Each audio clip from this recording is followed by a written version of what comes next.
तो यहाँ पे आपको न्यू में क्लिक करना है, यहाँ पे पार्ट बाय डिफॉल्ट सिलेक्ट होगा, यहाँ पे आपको फाइल का नाम देना है।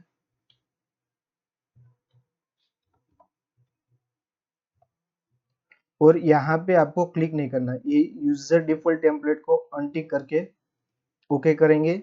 यहाँ से आपको सिलेक्ट करना पड़ेगा, क्या है, पार्ट MMKS ABS ओके। यहाँ पे आपको क्या दिखेगा, 3 प्लेन दिखेंगे, राइट टॉप फ्रंट, ये तीनों प्लेन दिखेंगे। तो आपको क्या करना है, कोई भी एक प्लेन सिलेक्ट करेंगे, एक्सट्रूड में जाएंगे और स्केच व्यू, यहाँ पे आपको लाइन कमांड सिलेक्ट करके एक रफ स्केच क्रिएट करना है। पहले ऐसे ही रफ स्केच क्रिएट किया, अभी देखिए लाइन कंटिन्यूस है, तो इनको ब्रेक करने के लिए एस्केप प्रेस कर सकते हैं या तो फिर मिडल क्लिक कर सकते हैं। फिर से एक बार एस्केप करेंगे तो कमांड एग्जिट हो जाएगा। और यहाँ पे सब आपको क्या दिखेंगे, डायमेंशन। तो सबसे पहले हमको क्या करना है, एक डायमेंशन देना है। तो कोई भी एक डायमेंशन आपको देना है जिसके ऊपर ये पूरा स्केच क्या हो जाएगा, स्केल हो जाएगा। ये सब देखिए क्या हो रहा है, 180 140 121। तो यहाँ पे मैं डायमेंशन देता हूँ, कितना आएगा, 45, एंटर। तो इसके हिसाब से बाकी सब क्या हो गया, स्केल हो गया। अब दूसरा डायमेंशन हमारे पास है ये वाला 45, एंटर। और अभी हमारे पास ये डायमेंशन है, ये कितना है पता नहीं, ये हाइट कितना है वो पता नहीं। तो यहाँ पे हम डायमेंशन में जाएंगे, लाइन सिलेक्ट करके यहाँ पे मिडल प्रेस करेंगे तो ये डायमेंशन आ जाएगा। कितना है डायमेंशन, 15, एंटर। अब कौन सा डायमेंशन बचा है, ये वाला डायमेंशन है, तो यहाँ पे डबल क्लिक करके 80, एंटर। तो जितने भी डायमेंशन है हमने क्या कर दिए, फिल कर दिए, मतलब फुल्ली ये डिफाइन हो गया।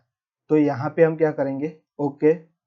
और यहाँ पे अभी मैं मिडल प्रेस करके ऐसे रोटेट कर रहा हूँ, तो रोटेट में ये आपको स्पिन सेंटर ऑन रखेंगे तो सेंटर से ही वो क्या होगा, रोटेट होगा।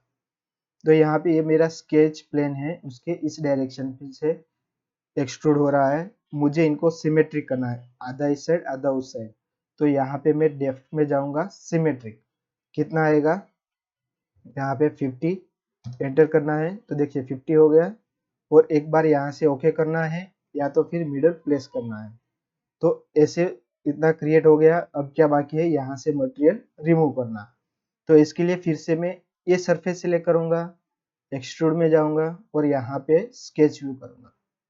तो देखिए ये प्लेन दिख रहा है, उसको मैं क्या कर रहा हूँ, रेफरेंस के लिए यूज करना है। तो यहाँ पे मैं जाऊंगा रेफरेंस में और ये प्लेन सिलेक्ट करेंगे, तो ये देखिए डॉटेड लाइन आ गई, रेफरेंस में आ गया। इसको हम क्लोज करेंगे, यहाँ से फिर मैं रेक्टेंगुलर करूंगा और इसे रफ स्केच क्रिएट किया। तो देखिए यहाँ पे 1 2 3 डायमेंशन आ रहे हैं, लेकिन ये वाला है वो सिमेट्रिक है। तो इसके लिए मैं यहाँ पे कंस्ट्रेंट में जाके ए पॉइंट सिलेक्ट किया, ए पॉइंट सिलेक्ट किया और ये लाइन सिलेक्ट किया, तो क्या हो गया, पूरा सिमेट्रिक, आधा इस साइड आधा उस साइड। अब यहाँ से ए डायमेंशन हम देते हैं, अभी कंस्ट्रेंट में है तो एक मिडल प्रेस करेंगे तो कंस्ट्रेंट से बाहर हो जाएंगे। फिर यहाँ पे 20, एंटर। और ए हाइट कितनी है, ये डेप्थ कितनी है वो नहीं पता, लेकिन यहाँ से ए डायमेंशन पता है। तो फिर से डायमेंशन में जाएंगे, ए लाइन सिलेक्ट करना है, ए लाइन सिलेक्ट करना है और मिडल प्रेस करना है, यहाँ पे 15, एंटर। फिर से ओके करेंगे। तो देखिए यहाँ पे क्या हो रहा है, मटेरियल ऐड हो रहा है, कौन सी डायरेक्शन में, ऊपर की डायरेक्शन में। हमको क्या करना है, मटेरियल रिमूव करना है। मटेरियल रिमूव करने के लिए भी एक्सट्रूड ही यूज होगा। तो यहाँ पे हम जाके डायरेक्शन चेंज करेंगे, नीचे की डायरेक्शन में जाएंगे। तो देखिए ऑटोमेटिक क्या हो रहा है, मटेरियल रिमूव हो रहा है।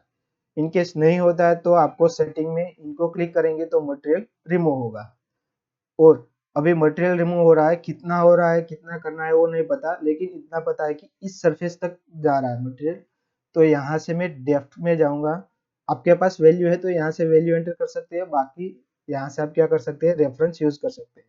टू रेफरेंस, ये फेस सिलेक्ट करेंगे और मिडल प्रेस करेंगे या तो यहाँ से ओके करेंगे।